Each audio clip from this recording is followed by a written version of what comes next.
I'm not mentioning this just to single out Patrick Cantlay. He just happens to be the best current example of a brutal pace of play. Who's more at fault here? I think it's ultimately right. on the tour, and at some point you wonder if this becomes like a 2 a.m. somebody ordered the code red type of thing, and a sock style head cover full of golf balls takes care of the problem. Mm-hmm. Hope we don't play that. Yeah. Yeah, it's ridiculous.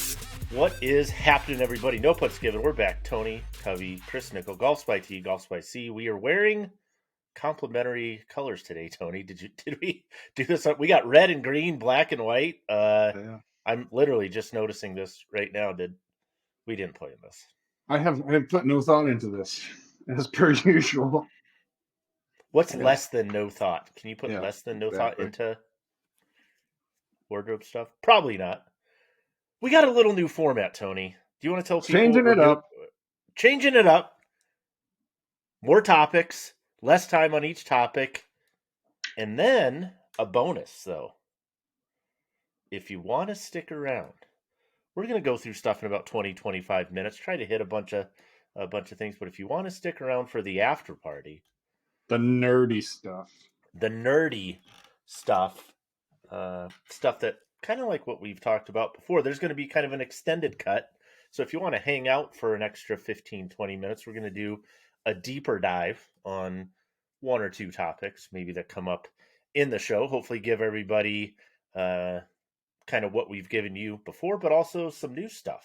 So we'll see how it goes. You'll let us know. You'll tell us it's great. You'll tell us it's terrible. You'll tell us whatever you're going to tell us, because that's what people do. But any other thoughts, Tony, before we jump right in?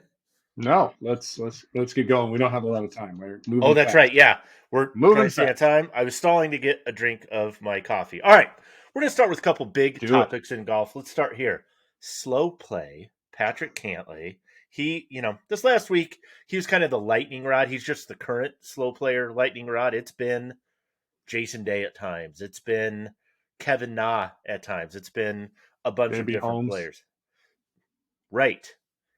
So I'm not mentioning this just to single out Patrick Cantlay. He just happens to be the best current example of a brutal pace of play. People are talking about it.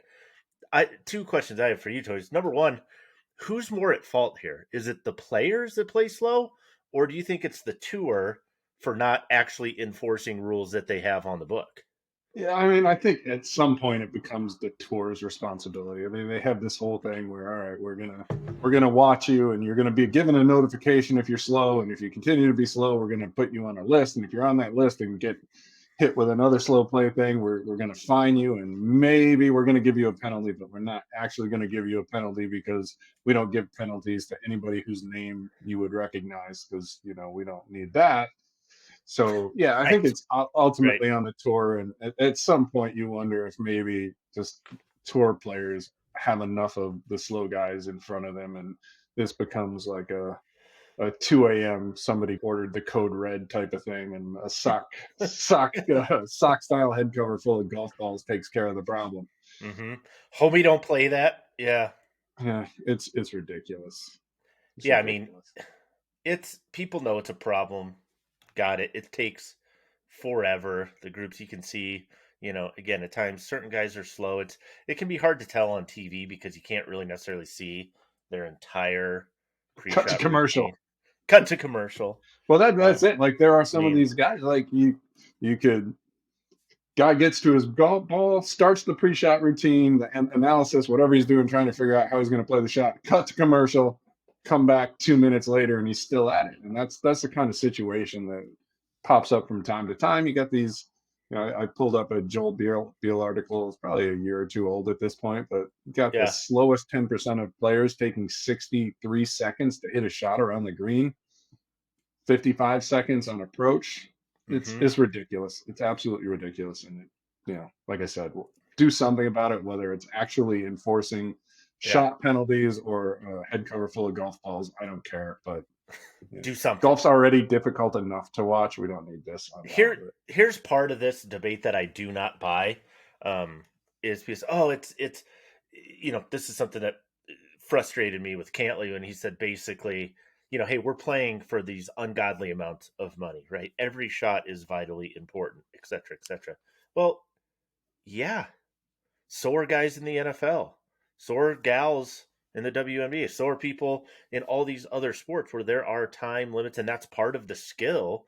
I'm pretty sure you're playing in a Super Bowl and you have to make a decision in a split second. I'm sure you may have wanted to have another 15 seconds to read the defense, figure out what they're doing, make another audible or check, but you don't. So the best players adapt. So I don't buy the idea of, oh, we're playing for so much money. You got to give me, I'm going to wait out the wind. I'm not going to hit that shot till I'm absolutely ready. Well, it'd be like, telling a young couple, hey, don't have kids until you're ready to be a parent.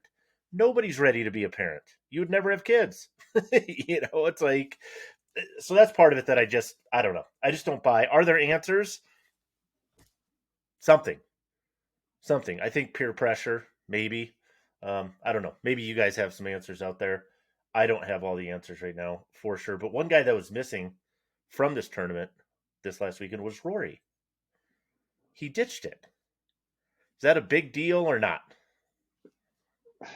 Yes and no. I'm gonna kind of ride the fence a little bit on this one.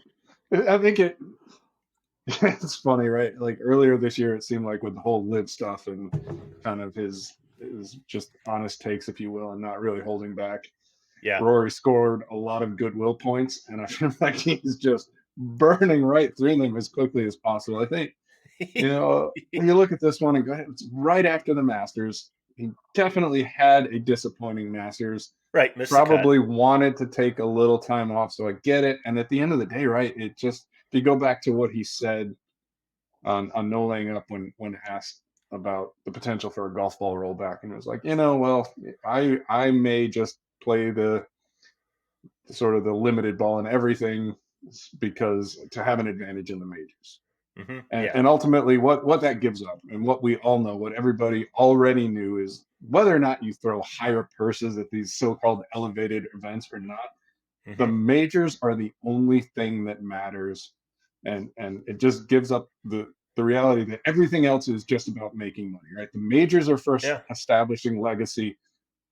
Everything else is for making money. And so I mean, really what it tells me is maybe there's not as much separation between the PGA Tour and Live as we thought. It's like, hey, yeah, that's an interesting if anything, like we're gonna make more money on the Live Tour. Why not? I guess because again, majors are for legacy. Everything else is the filler money grab. So I get it. I don't.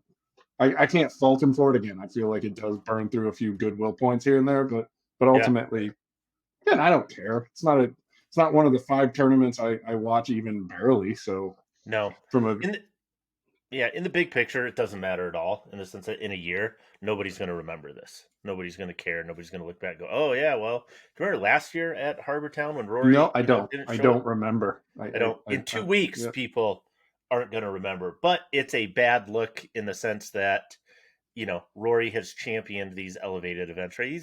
He's been a mouthpiece of sorts, right, for the PGA Tour, and like I said, probably scored a lot of goodwill points throughout that process, and maybe just burnt through them. He got 12 million in the Player Impact program last year. This is where that 3 million number is coming from. He may have to give back up to 25% of that for missing 2.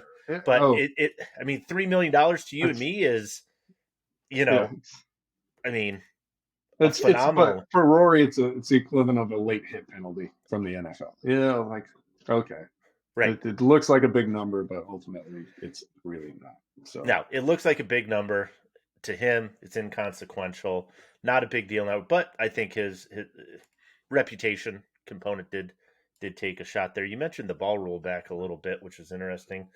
I feel like I haven't heard much on that in the last couple 3-4 weeks. Are people just over it, or are we already hitting ball rollback fatigue, or is this kind of that lull in between now and August when that's exactly what it is. I'm sure behind the scenes you've got comments being submitted. Some of them will be submitted publicly, and you'll be able to go to the USGA website and read them, and there'll be probably just 1 or 2 manufacturers that go on the record publicly. Everybody else will kind of let their thoughts be known quietly behind the scenes, and then we'll see what happens once the comment period is over and they say, Yeah. are we going to move forward with what we laid out? Are we going to tweak it? Are we going to scrap it? Whatever. So yeah, I mean, this is the expected quiet time. Yeah. So not, I mean, I did find it interesting. This goes back a couple weeks, right? Billy Payne and a lot of times Augusta, the week of the Masters, they'll have kind of their State of the Union address, and they didn't put it in bold letters, but they put it in at least underlined font that they would support what USGA are. They've always historically supported that, so I would be shocked at this point if they did come out. You have when you talk about the majors, right? You talk about the 4 to 5 tournaments that ultimately really, really matter. Well, I think I'd be comfortable saying right now 3 of the 4 are decidedly on board. Obviously, 2 of the 4 are the ones presenting it, Yeah. but the mat are the only one being PG of America, PGA Championship, and then who knows about all the other stuff. But it's not a done deal. But I feel like this lull, it's almost like people are a little bit resigned to, okay, something is going to happen, but we're just not 100% sure what that is yet. Yeah. And I well, don't know. again, it's sort of a proposal, and now everybody talks about the proposal. You had the initial wave of guys like us talking about the proposal. Now the real work gets done behind the scenes. You're going to have companies doing, now that there is a concrete defined, Right. this is the proposed rule. There's a lot of testing going on. R&D departments trying to figure out what that rolled back ball looks like. And Yeah. I think once we get towards the end of the year and the comment period wraps up, then we'll start to, the discussion will start anew with potentially a whole lot more data behind it. Yeah. Segment change. Woohoo! I got some mailbag questions, Tony. All right, let's Ready? go. Let's go quick. Let's go quick. Is Tiger done? Well, I mean, It's a great the one. mass. Yeah. Oh, it's the sample size is limited, so I'm not willing to say that he's done, but it certainly didn't look good. And granted, Augusta is probably among, if not the most challenging walk that these guys face in any given year. But I Yeah. mean, he's 47 years old with 1.5 legs. And At I best. know, right? It's almost blasphemous to suggest that Tiger Woods won't be able to be competitive and win majors until sometime after his 114th birthday. But I mean, as Yeah. we said, right? Father Time is undefeated. He's getting older. He's physically and just banged up. He's been banged up for a number of years. So Yep.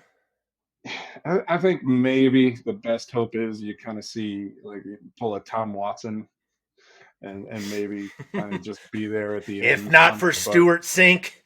Right. Ah. Stuart and Sink. Yeah.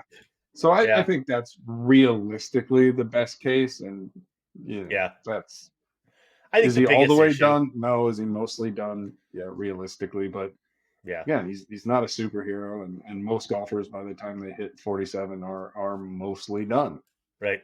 I'm not And going to say. that's if you're otherwise healthy.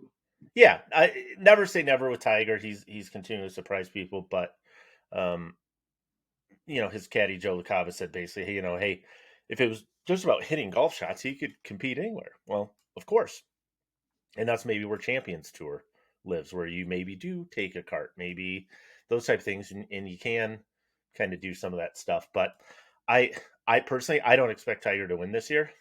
I don't expect on the PGA Tour or in any of the majors. I hope. I mean, I would love to see him play well, but if I'm a betting man, I'm taking the field every single time. Every So time. Yeah. that's just me. Too bad.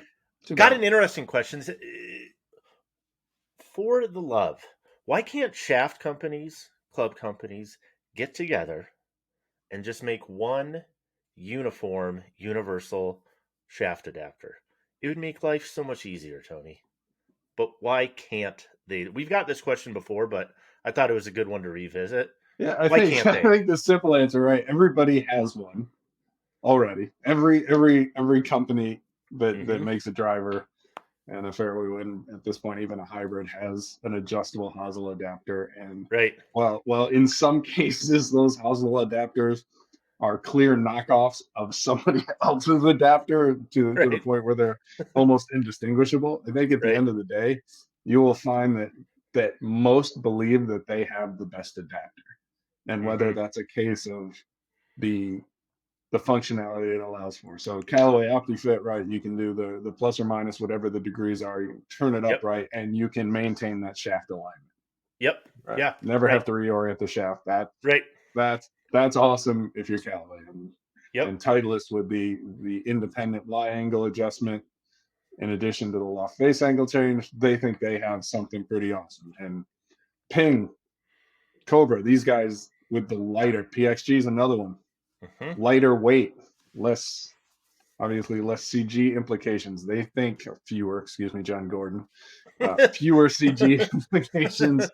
They think that they have the better system. And so Yeah. if you've got, call it 12 guys in a room and every one of them thinks they have the best product, or at least 10 of them think they have the best product, and the other two, like I said, have products that look just like the other guys, you're never going to come to agreement and go, hey, look, yeah, it would be in the best interest of the golfer if we could standardize. No, don't care. Mine's best. Okay. Yeah. Don't care. I agree. What's the deal with all these limited black releases? We're getting a lot of stuff here in, kind of now, like we get limited edition, I almost said small batch. I just did small batch type releases. We tend to see this, with irons and some things, different colorways. Black is a big thing with irons. 50th anniversary edition stuff we got from Cobra, so it's kind of a different colorway. We'll get maybe some other colorway stuff kind of this summer around different events and things. What's the deal? Gotta keep it fresh. I mean, it's that simple. Right? I'm heading into year two in some cases, like TaylorMade, well into year two Yeah. with P790. Got to do something to make it interesting. So I get it. Cobra did it, Forge Tech Black earlier this year. Mm-hmm. On one, like I said, I get it. It kind of frustrates me because I'm a big fan of the golfer having every choice he's going to have when he walks into the store, not be like, oh, you know what, I really like these irons, but I would prefer them in black, so I have to wait a year, knowing Mm-hmm. that that's what's going to happen, because that's been the cadence with TaylorMade and Callaway and Cobra and Titleist now. Yeah. Yeah. Just if you're going to make it in black, just make it in black, put it on the shelves day one, and just deal with the fact that sales are going to dip in year two. And that's a tough ask, but again, like just give the golfer everything that you're Right. going to offer him, so he can make a fully informed decision and get exactly what he wants when he wants it. Mm-hmm. Shouldn't be that hard. And the other piece with this TaylorMade thing, and I don't know for certain, I do not know with absolute certainty, but according to the IRS, Like it the is the internal, middle of like the revenue service. yes, Like, is it that is the okay? middle of April. So Okay. I mean, it is the middle of April in 2023, and as far as I understand it, TaylorMade is going to stay on cadence with P790, which means there will be a new P790 later this summer. Mm-hmm. And so this black, if that holds true, and again, I'm not 100% on that, but Right. that is what the Right. cadence is. That's what history suggests. This black is coming to market really, really late. So Yeah, you run the in this risk. case, I don't love this one. I don't, but is what it Yeah, is. I'm a sucker for black irons. I like how they look. I know you haven't historically been the biggest fan of them. I do like that. My Black wedge is biggest. not black irons. Yep. I don't know why. Just is. Hey, yep. It's your world. My biggest concern or frustration with that is, the guy or gal that buys them, and then they're at least mid-cycle, if not toward the end of that particular product cycle. So you get excited because you got this limited one, etc., or small run, and then the brand new one comes out that they're going to tell you is newer, better, shinier. Here are all the improvements, and But you're not like, black. It's but it not. won't We're be not going to black. give you the black one because So we need you to buy that one later, somewhere between 12 and 18 months from now. yeah. So I that don't. the timing piece, I don't love it. But anyway, let's go a little deeper on some tech talk stuff. We got some new clubs, things that came out. Mini Driver, not the actress. No. We're not going back to Good Will Hunting. We're talking the TaylorMade mini driver. First question, Tony. What the hell is a mini driver? A mini If not driver the is actress. it's exactly what it sounds like. It's a smaller driver, smaller head. So these days just about everything on the market is 460 cc's. TaylorMade's Yep. mini driver, I want to say 307 off the top of my head is the number. Let's call it 300 Significantly just to so. round down. Yeah. It's a small driver or Or a big fairway. okay. So it's kind of that tweener. I think some companies call them thrivers. A little bit kind of in the, obviously not the same intent and function, but kind of almost in that T-less space a little bit, where it's Heyo, not T-list driver. it's not this thing and it's not quite the other. But if you kind of A hybrid. left them alone in a room long enough, you'd get to where we are. Yeah. That's the short version for sure. So, and I Why? think what I find before we move on, we'll dig deeper on the tech stuff. Yeah, I was going to say this is one. If you want to stick around, we're gonna dive way deep into. But I think what's really interesting to me is that right now, and you can again make arguments for component brands that have similar things here and there. But as far as the big golf companies go, TaylorMade is on an island by themselves. Nobody else is making one. Nobody else has made one since Callaway's big Bertha Mini, which was probably close to eight years ago at least. Yeah. It's been a while. I couldn't Yep. pinpoint the exact date, but it's been a long time. TaylorMade's been cranking these out since SLDR every 2-3 years or so.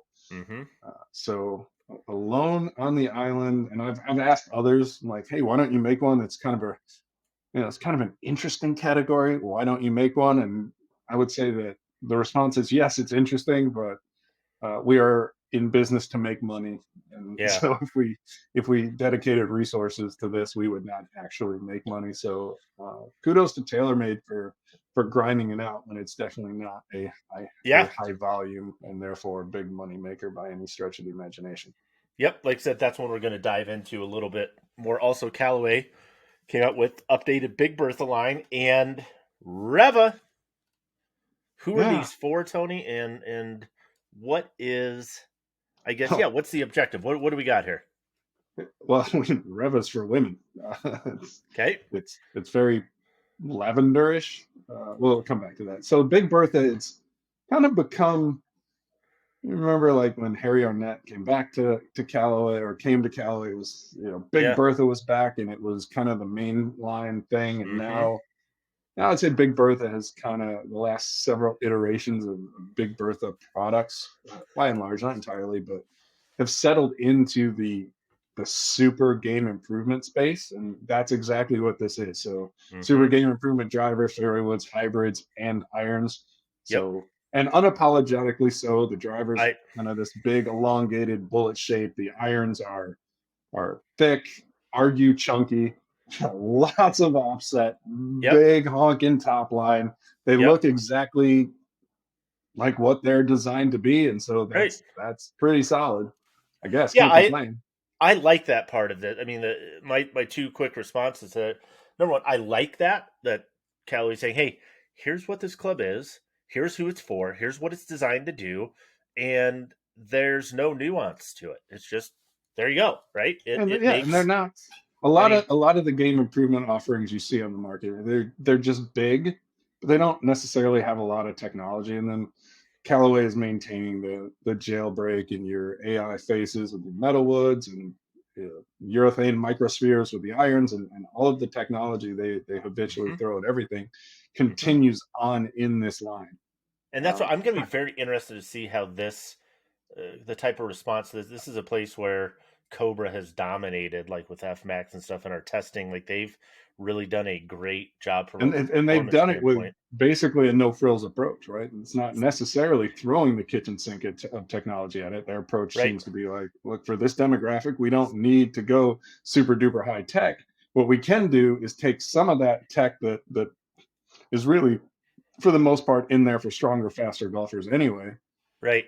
And with that cut costs, whereas Callaway, I mean, it's a bit cheaper than kind of the mainline Paradym stuff, but $500 for a driver, $300 fairway woods, $260 for a hybrid, and then $1,000 for a set of irons. But the thing is, it's a 6-piece set. So Right, we've not a gone, 7-piece set. Yeah. back in Yep. my day, iron sets were 8 pieces. For And they $1,000. were, Yeah. yeah, Yeah. not even. And now you're getting 6 for 1,000. And then Callaway, like I said, I don't love that it's 6 for 1,000, but it's not the only Yeah. brand. Everybody's kind of in that space now. Yeah. But this is just kind of one of those things. Just kind of as you're perusing prices, when you see $1,000, just understand that is for only 6 of them. How about REVA? You said so. This is our female dedicated line. It's a topic Yeah, for a different time. I want to dive into different show, different topic, but this idea of female specific, stuff. I want to bring some people in to talk about that, but different time. REVA. It is the designated female line within the Callaway family, and yeah, it's interesting. So Callaway has what they have described as a women's task force. mm-hmm. So a team of people led led by women, dedicated to sort of developing the women's category for the company. And there are certainly 2 schools of thought, and it's hard to fault any company for taking one side or the other. And Callaway is taking the approach of like, these are dedicated products for women. We're Yep. going to paint them as such, right? This is, call it Yep. lavender, purplish, whatever it is. This is definitely Elderberry. kind of a elderberry, right? What I guess you have to describe as a more feminine colorway. Whereas other companies, Titleist, PXG, said, look, women's clubs are just clubs built to different specs. And fundamentally, the only difference as it relates to golf between a man and a woman is physicality Right. and what comes out of that. So women typically shorter, lighter, don't swing as fast. And so, Right. it's very similar to Like a junior senior, golfer, maybe. junior, Or senior, right? Pick it yeah. either end. Yeah. Very similar Yeah. product there. And so, the big talking point here is comparatively they've tweaked the product line a little bit for higher launch and higher spin, which I would describe that as basically a swing speed offset. You're Yeah. not gonna, you just Yeah. need a little help generating both. So Mm-hmm. again, it makes sense to me. Can't really fault Callaway for leaning towards the dedicated product line, because we know, hey, some women want dedicated products, Yep. and some women would prefer not to be treated like ladies. They want to be treated as golfers first. And so it's difficult for any company to navigate. I get it. Yeah. Like I said, that's pricing one. pricing same as the regular Big Bertha stuff. So Okay. So check it but out. fine. It's fine. Last segment, Tony, speed golf. Here we go. What are we 5 doing? topics. Okay. Very quickly. You got to give me an answer. Okay. Are you ready? Yes. I saw that PXG came out with iron covers. Pass or fail? Which one? Yes. So iron covers in general are a fail, but I'm going to give PXG a pass because they sent them to a guy who was being bullied for his ridiculous. You know what? No, what? He deserved it. It's a fail. Total fail across the board. No iron covers. Cease and desist. Unacceptable, except for airline travel. And as soon as they get off the plane, the covers come on. Noted. All right.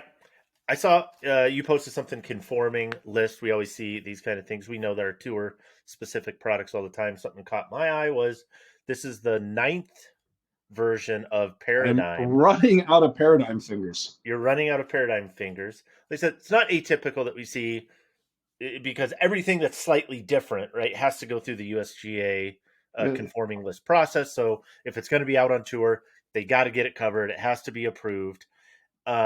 With 9 different models of that particular driver, my question was, or a question I got was, is that typical? Do we see that? Like, is this a normal thing? Should I care? It's not typical for the industry. It's relatively typical for Callaway. They tend to be the guys that do, however you want to describe it. You can get irate, they're making all this stuff just for tour, but right. On one hand, it's all right. They're making a whole lot of stuff that golfers can't buy, and that sucks. On the other hand, they seem to be very willing to create 1 or 2 offs for their tour guys to get them exactly what they need. And that, I suppose, is at least arguably notable or noble. The only thing that I find slightly annoying about this is when Paradym launched, with respect to the Triple Diamond it was a major talking point in the presentation. Like this is the head that is going to be played on tour. Right. And now we've seen from that time, we've gone from this is the head to that's going to be on to played on tour to however many variants of triple diamond alone there are. It's probably 5 Right. at this point on top of the other mainline Paradym stuff. So it didn't go as planned, I guess, or that's certainly how it appears from the outside. Again, Mm-hmm. I don't think anything should be. It's not worth getting angry about. It's kind of a pointless thing to make noise over, but there is a little bit of disconnect between the original talking point of this is the one played on tour to this Yeah. is one of 9 9 that will be played played on on tour. tour. So a little bit different story, but again, I do like the fact that they're willing to crank out all of these little variants and sub variants to give at least their Yeah. staffers exactly what they need. Yeah, it's cool to see what those variants are and why, but I hear you on the disconnect part. Are white golf balls going to last forever, Tony? Or at some point, are colored golf balls going to overtake white golf balls as the primary colorway in the golf ball industry? Never say never, but it's a long time out. I mean, you still have. I mean, what is the youngest guy you can find who will say he absolutely won't play anything but white? Right. And right now, it's everybody's got kind of a different number on how big the not white portion of the market is, and some of that not white includes stuff white balls with logos on it. So Sure. Or it's white, but patterns or it's things or not white, whatever. but it's Yeah. still white. And then they write Truvis and Pix is a whole other category, and then Right. yellows, oranges, blues, whatever, another Yep. category in and of itself. So ballparking is probably 20-ish, maybe a little bit more at this point as Pix has kind of emerged Right. of the total market. So I mean, it's a long way from overtaking the other 80. Yeah. It's not going to happen in my lifetime. Not in your lifetime. Last speed golf question. Shoes, Tony. You a classic wingtip FootJoy Premier kind of guy, or more of the modern? I call them running shoes because You ever seen a boa on a FootJoy wingtip looking thing? I have. Have you? Well, that's what Patrick Cantlay wears.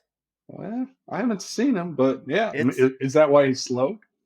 it could It's be. I like, I don't know. is it the shoes? Has it been the It's shoes the whole time? got to be the shoes. Maybe I Uh, don't know.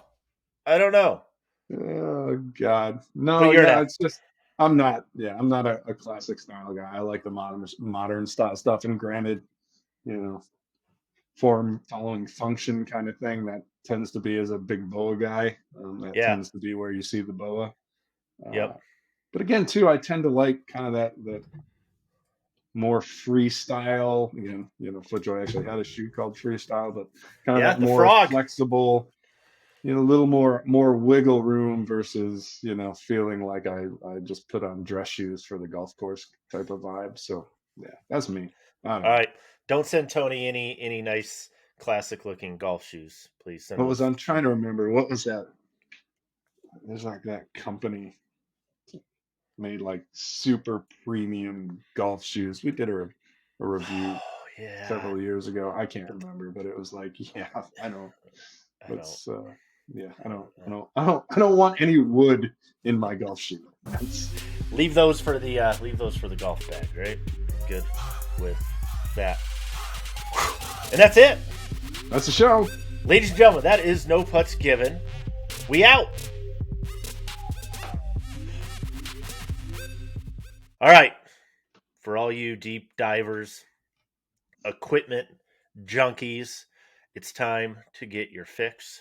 We're going to spend a little more time here now just chatting Few more about, minutes. 10, 15 more minutes. And we're going to go a little bit deeper on a product or a topic. Today's focus is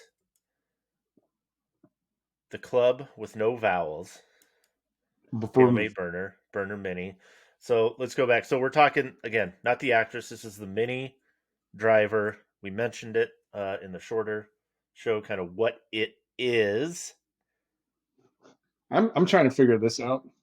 You tell What's me, that? like, why is the face graphic a thong? I know, it is. Well, It is. I know you it's a you don't. throwback to kind of that I was original gonna say, logo, Tony, but you don't see a T there, Tony. You don't just well, see I the mean, TaylorMade again, T. it's funny, right? Without the outline, we've got a thumb. I'm sorry. I don't know that you're gonna hear a lot of argument for me, but So, like you know, when you hit it in the center, do you now say "I smack that ass"? Because I don't. it's not on the HR screws. It's no H longer on the screws. I not on the. smack that ass. It's right on the cheek. Yep. Yeah. Anyway. I feel like they missed a great marketing campaign opportunity there. All right. So talk me through the tech specs of this thing. We're about 307 cc's. It's in between a driver and a fairway wood. I'm going to ask you about which one is it more like, in terms of functionality. But talk me through the tech stuff. What is this thing made out of? So this is titanium construction. Uh, Okay. no carbon face. We can touch on that as to the why if we need to. You can make that decision. So that's really kind of, it's a smaller footprint titanium driver, movable weights. Okay. Noteworthy not for the fact that movable weights are at this point in time are particularly noteworthy, but this is the Right. first time that TaylorMade has put movable weights in a mini driver. And so with that forward position, you're going to get lower launch, you're going to get lower spin, and this was kind of the objective with this one, was to at a minimum maintain the spin of the 300 series mini and actually Okay. drop it down a little bit. So it is designed to be kind of a low spinning launcher. If your idea is to, however you use your 3 wood, for example, is Yeah. towering high soft landings shots into a green, this is probably not it. That's probably If the you're looking antithesis of that. to Yeah. rip bullets, particularly off the fairway where you don't have the benefit of tee height, really intriguing again. So with the weight forward, this is going to be a really low center of gravity Hmm. golf club. In fact, TaylorMade is saying, it is the projection is below face center. So Really? whether you want to do, you might call it Okay. sub zero. Uh-oh. So really, but again, for a fairway wood, like where you're going to hit it lower on the face anyway, Right, you especially off think the of it in the deck. Yeah. context of a fairway wood, Yeah. that makes a ton of sense. So that's intriguing. Of course, you can flip it, put the heavier weight in the back here, and then you're going to Yep. bring up launch a little bit higher. This is the 11.5 degree model. So Okay. um, There's a yeah. 13 and a half too, right? Like Oh that yeah, that's that's the the other one. that's the static loft. You have the adjustable loft sleeve, right? So you can go 2 degrees. Yeah. plus or minus 2. So theoretically, you could crank that thing down to 9.5 degrees, put the weight forward, and hit it knee high to a grasshopper all day long, right? Like that thing. I mean, Have you ever played a mini? mm-mm. I want to because Yeah. So I played the original SLDR oh, okay. and absolutely loved it. And so I'm gonna reach out to our contact at TaylorMade and have him send me a different shaft, because The well, 65 R Flex isn't going to do her for you, it's Tony. just not. It's just Not- not gonna get her done. And but appreciate, right? Like I know guys are disappointed. We can talk about this too. This is not a bubble shaft. I It wanted looks it to be it so looks like badly. the bubble too, I but know. it is TI bubble not. too. It's got Yeah, the correct. I copper mean, though. they did kind of maintain a good bit of the copper. They I did not. They did not put the copper crown on, though. There are copper accents in this, and I have kind of just in my office managed to hit the light just right where this thing glows a gold. couple of your photos on the actual on our main site in that article. I was looking at it and I was like, Oh, it's bad. how, because it kind of has that carbon weave, right? So it kind of Right. has the top line carbon weave, and obviously one of the weaves they used that kind of copper colored. Oh yeah, You no, know, it definitely comes out when the light hits it right. And I was talking to Tomo Bystad over at TaylorMade. He yep, specifically said, it's like, we want this to be in play on tour, and there already has been some. yeah, So couple in yep. play. Bryson had one in the Masters. Fleetwood has one in the bag this week, and very honest assessment is like, look, if we painted this thing copper, if we made it look like the original, that's the recipe for basically zero tour play. So if you want this to be taken seriously by the best players in the world, Yeah. copper accents. You're catching a little bit right there. You kind of see it, right? Where Yeah. the light is I hitting it.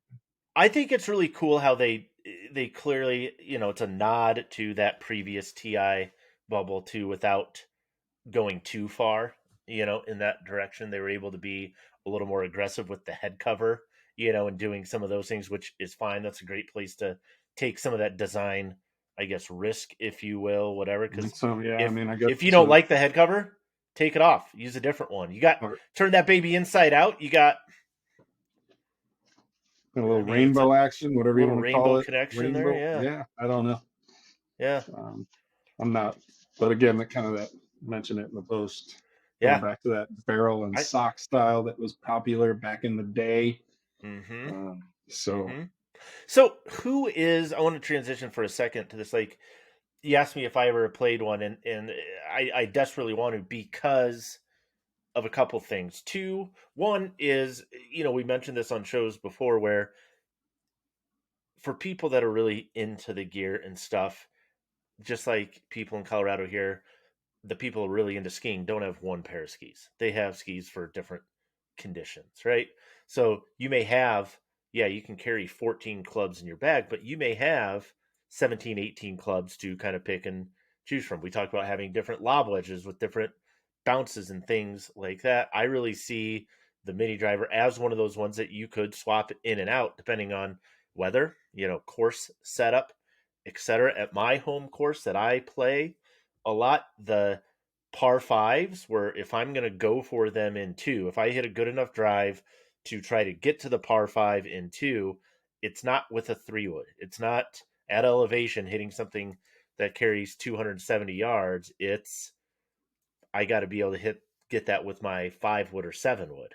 So when I am hitting 3-wood, it's off the tee. It's on a hole, par five, where you don't need to carry it super high. It's just like, hey, I need to hit this thing and let it run as far as I possibly can. So there are clear, and that's why I've tended to go with, like you mentioned, like titles when we were out there, like the TSR 2 Plus, a bigger head for sure. It's not a mini driver, but it's mini driver ish. PXG has had a 2-wood. When we've and been out there. that's always been, yeah, I've always been fit. And again, so for me, it's particularly interesting. 11 and a half is it's a curiosity, but I've played the 13.5 degree fairway wood for almost as long as I can remember, as a guy who typically doesn't have trouble hitting it high, who Right. definitely has no issue generating spin. The 13.5 has worked really well. And, my SLDR mini is actually 12 degrees. So I'm Okay. not too far off from here. I think the 11.5 will be manageable. But this one, like, it's, again, you talk about finding that spot in the bag. Sure. Stupid rules, right? If I want to put this in play based I on got to take the one out. Yep. right, something's got to come out. But this is sort of, it's intriguing because, yeah, as you mentioned, I need a longer fairway line. If you're that guy, right? I need something that's going to get me even more distance. I need an off the fairway, hit it as far as I possibly can, hard stop. This is probably as good as you're going to find for Mm-hmm. that specific purpose. And then the other side is almost, the other use case is almost the opposite of that, which is I need a club off the tee that gives me a little bit more control, that's a little bit safer, if you want to use that word, because again, shorter shaft. It's mini. It's not just, it's not Yeah, it's just the not a head. 45.5-inch driver lane. Right. I mean, We've it's we've not. cut we've cut some length down, so you're going to get a little more control off the tee because of the smaller head. Yep. You do get that enhanced workability due to the kind of that distance from the center of gravity to the shaft axis here. Right. So for Augusta, the guys using it, it was really by and large to promote the draw Yeah, on easier those to hit a holes that draw. really Yep. call for it. So, Yep. and we're certainly not gonna build this as a forgiving driver. Look at the footprint, right? It's not Yeah. the It's not MOI. 460 cc. Yeah. Right. It is significantly higher MOI than a typical fairway would. Sure.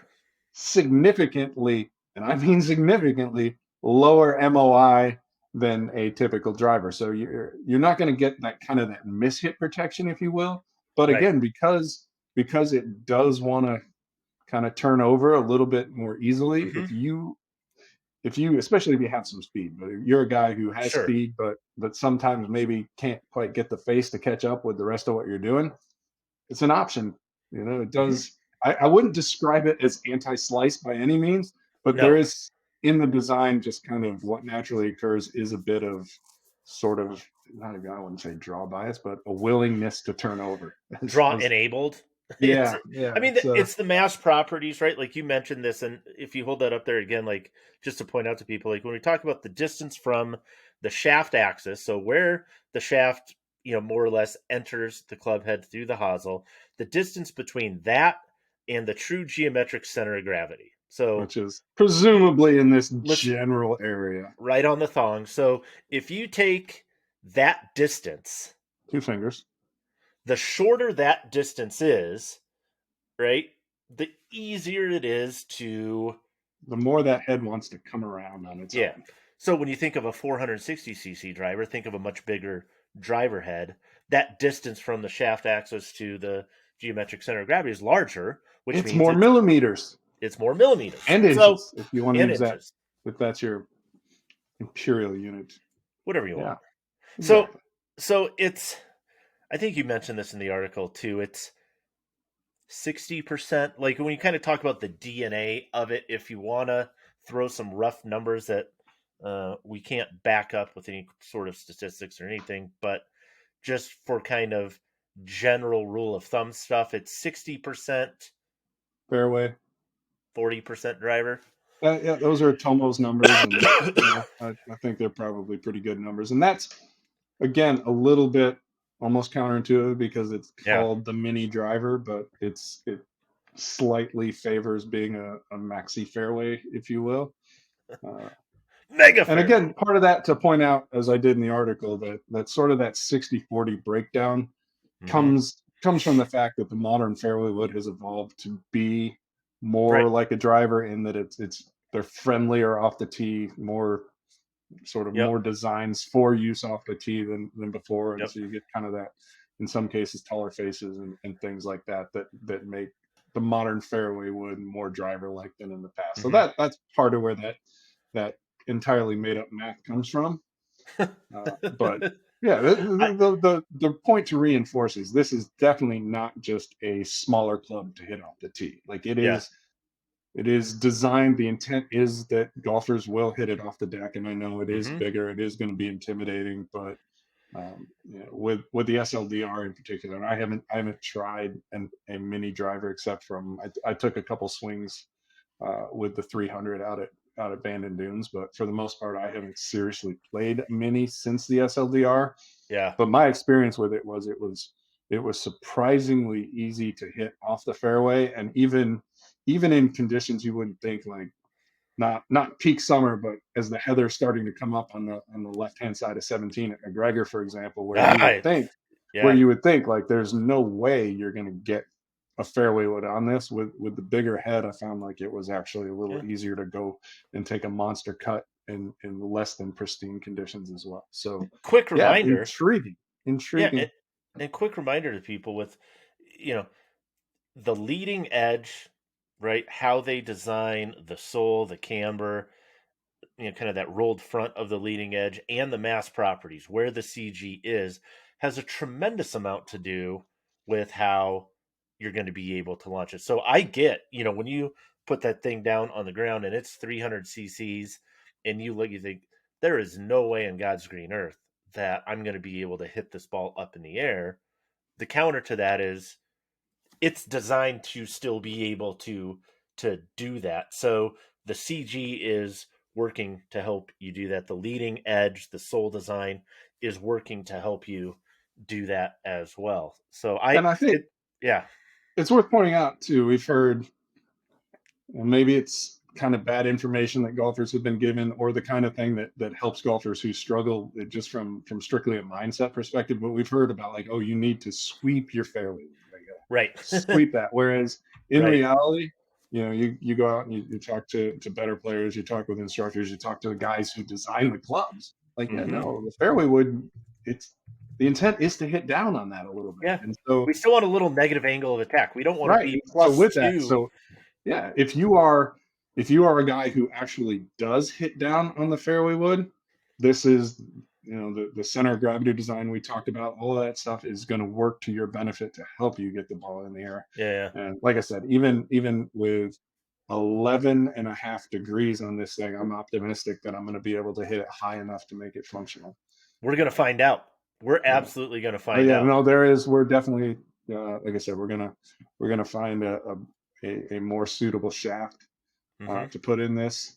I talked to Tomo about that, and we're kind of a little bit of back and forth, but so I'm Ventus black in my driver, Ventus blue in the fairway woods, and so we thought, well, maybe a TR blue, kind of split the difference, or go right to TR red, dude. Do not discount the TR red. It's hard. Yeah. It's I don't know. We've tried it. It does not agree with me. Okay. Maybe you should just try. Maybe you should just go back to Autoflex. It worked for Jimmy Walker last week. He played it.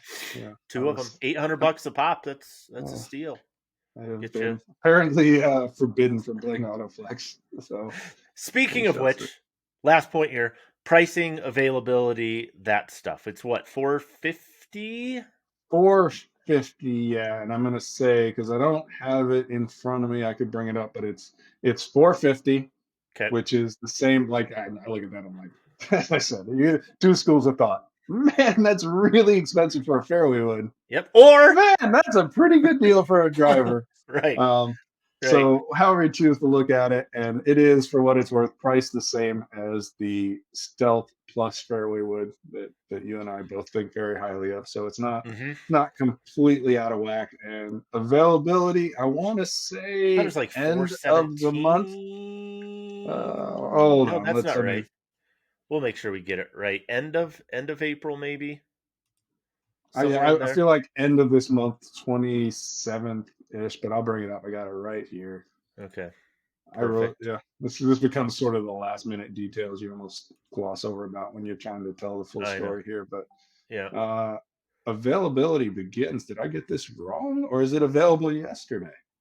That's what for something I had is like yeah, that sounds right too, because I was entirely frustrated because we're under. Yeah, you can buy this right now, so that's because they were selling it online before the embargo was technically. So I'm just lifted. Like, what is going on? Like, I can't put out my story about this club, but you can buy it online. Sent me an email. You just sent me an email suggesting I come buy it. I mean, let's get this stuff lined up. Let's tighten up this piece of things, guys. Anyway. Son of a buck. I digress. We digress. Deep dive, Tony. Any final thoughts on that? No. I'm excited to try it, though. If you guys have questions, as always, right? I can't get a shaft fast enough for sure. I know. I am super intrigued by this. It's I did not necessarily see TaylorMade having my 2 favorite or most intriguing fairway woods of 2023, but they're firmly 1 and 2 with Stealth Plus. Like I said, we both very intrigued and really enjoy performance of that. And now with this guy coming out, great job, TaylorMade. Very interesting, and we will report back once we've had an opportunity. Everybody else make something like this, please. And with that, we out again.